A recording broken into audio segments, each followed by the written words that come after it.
Hey, my friends, welcome back to my garden. So today we're going to do a quick garden tour because there are so many roses in the garden that are doing the absolute most. Well, I won't call it doing the most. They're just starting to bloom. Things are starting to wake up and it's really, really pretty. So while it's pretty, I was like, you know what? Before we hop into projects, let me show them how things are waking up, what everything looks like so that they can see the beauty that I see. And then once we do this, then we'll start hopping into stuff because we got plenty to do. So the roses are waking up. We've got some that have buds that have not opened yet. My Eden rose has finally clocked in for work and I'm so excited to share that with you. So let's do a quick walk around and then at the end we'll come back and talk about the things that we got to do around here to get everything going before the season gets hot.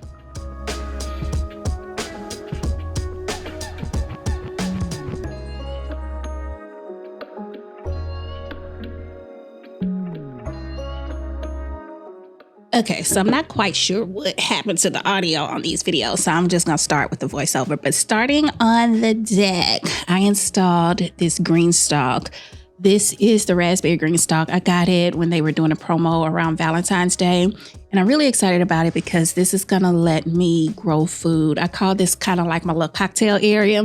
We got strawberries, basil, mint. We've got some chard in here. I'm trying to grow a patio tomato and see how that goes here in the green stalk. It's gotten a little beat up because we've had some cold nights, unusually cold nights in the past week or so. So I think it's got some damage, but I think it's going to be okay. There's already fruit on it and I'm pretty sure that it's going to make it.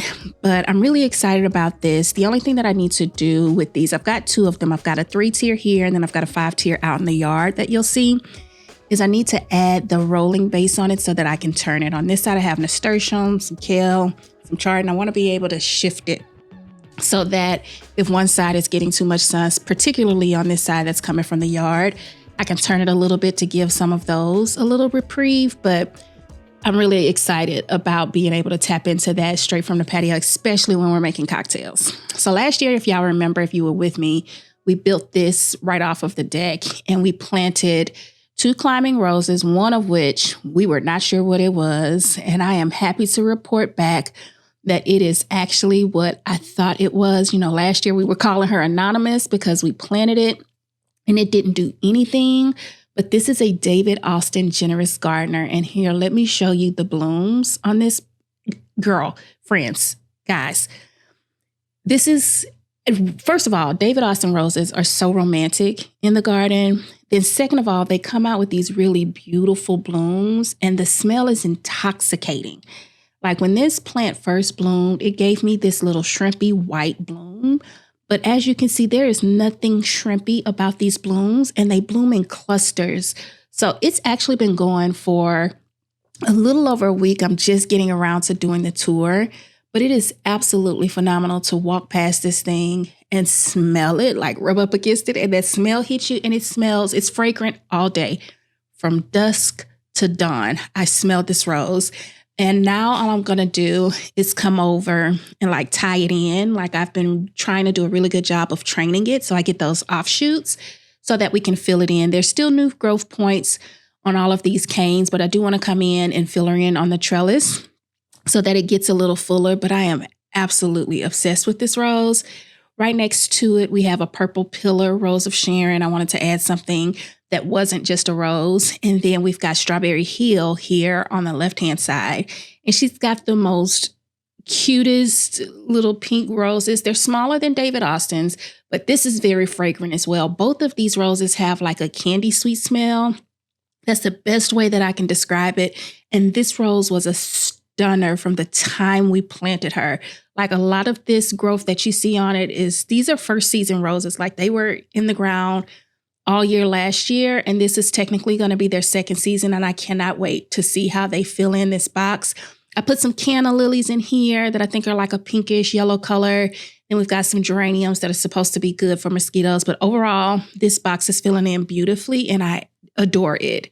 I absolutely adore it. It's one of my favorites. This hibiscus is a tropical hibiscus that I overwintered, so it's looking a little beat up. but it's got the most beautiful kind of orangey like blooms. It's already put out a couple of blooms, then it got cold and it kind of did this to it, but it's got buds everywhere.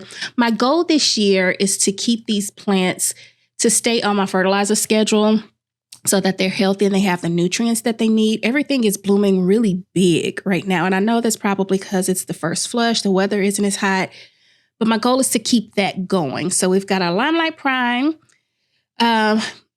What was that? Hydrangea. These poor azaleas, baby. I don't know what dug them up. I don't know if it was my dog or if it was an armadillo, but these two azaleas in the front, they're like little ones from Proven Winners, and they've been through it. I am so surprised to see these little blooms, but I'm happy that it's blooming, and I'm happy to know that me tucking it back in actually did it some good. I've had to come out here and replant these babies a couple of times, and you can see in their growth that it's taking a toll on them, but I'm hoping that now that that part is over, we'll do good. Once I blow this bed out, we should be able to see more of that green. That Encore azalea behind it looks really good. Rose Gemini is getting off to a great start. This is the only hybrid tea rose that I have in my yard, and I'm excited about this one. She performed last year all season long through the heat and everything, and the blooms last forever, so I'm excited to see her come into full bloom. We have our Firelight hydrangea here on the corner, and then we turn the corner and run into another David Austin, which is Justacia Vi. Now, this rose and this rose, which is Elizabeth, both got transplanted late summer. I'm talking like July, August. I'll leave the video for when I transplanted them because I installed the trellis that you see on the wall with Peggy Martin right next to it. This one didn't have to be pruned as bad, but Elizabeth, last year the roses were really small. This year, not so much. She's got like 4-inch blooms on her. Smells really more traditional rose-like, and it starts with this really pretty pink rose, like it's early morning, so you can see more of the pink in it. As the sun hits it, the color does fade, but they hold their blooms. Like those two plants have been in bloom all week. Peggy Martin is like, I'm so proud of her. Like she got transplanted at the same time as those other two roses. And y'all, this girl is wild. Like I need to come in and tie her up, but there are blooms all over her and she ain't even been in the ground a full season. Like I just don't know how I'm going to contain her even on this trellis because most of this growth that you see is new growth since the time that she's been in the ground. And a lot of it has just been in the last month.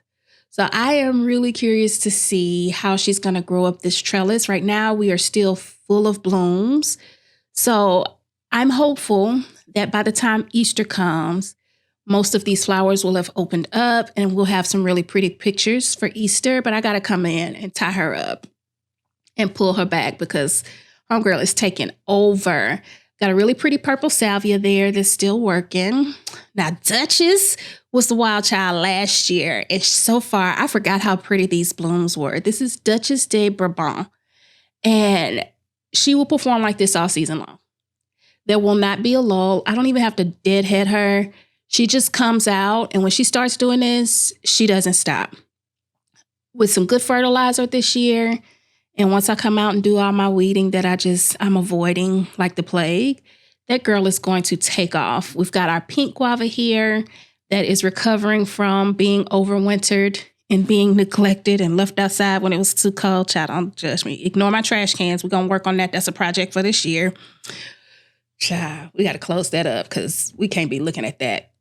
But we're going to put up some stuff. I just don't know what that stuff looks like. We got to get rid of that. Anyways, this is the big guava, the big pink one. I cannot think of the name of it. I never can.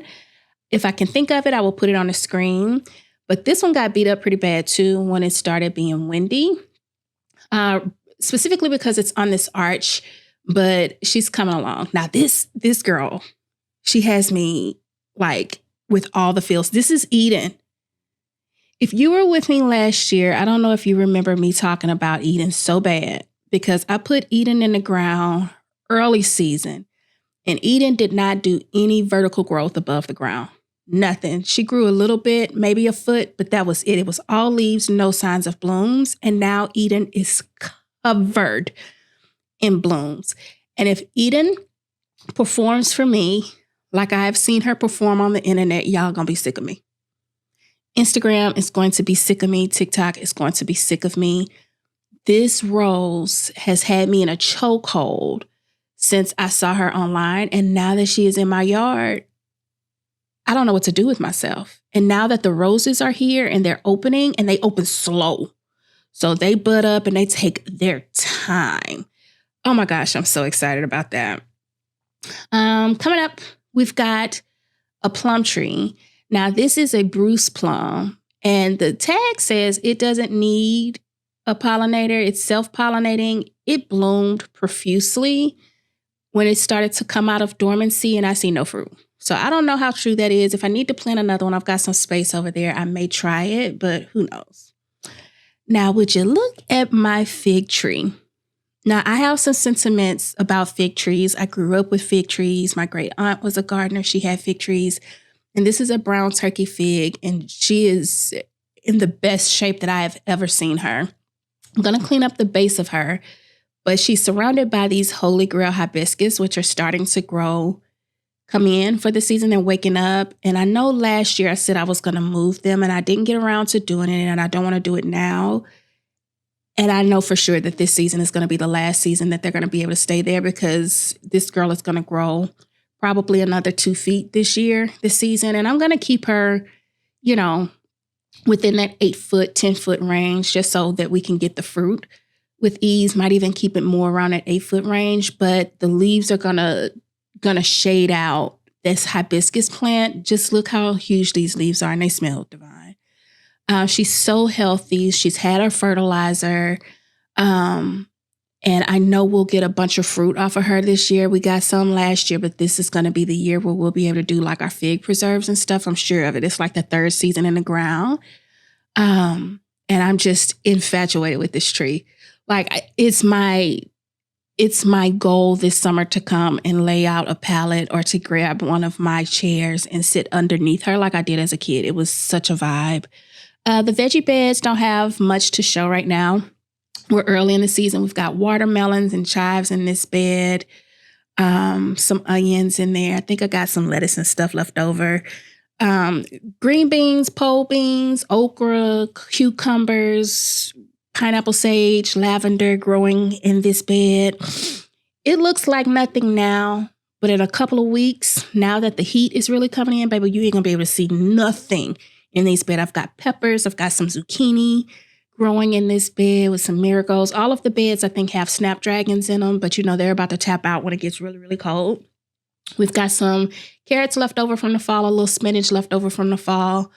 Our tomatoes are in, surrounded by onions and peppers. Blueberry, this is a Home Depot blueberry plant. No, it's Lowe's. I don't know what type of blueberry plant it is, but she got berries on it this year. Praise the Lord. Thank you for the blessings. This is a pink lemonade. She even has some berries on her. I got her last year.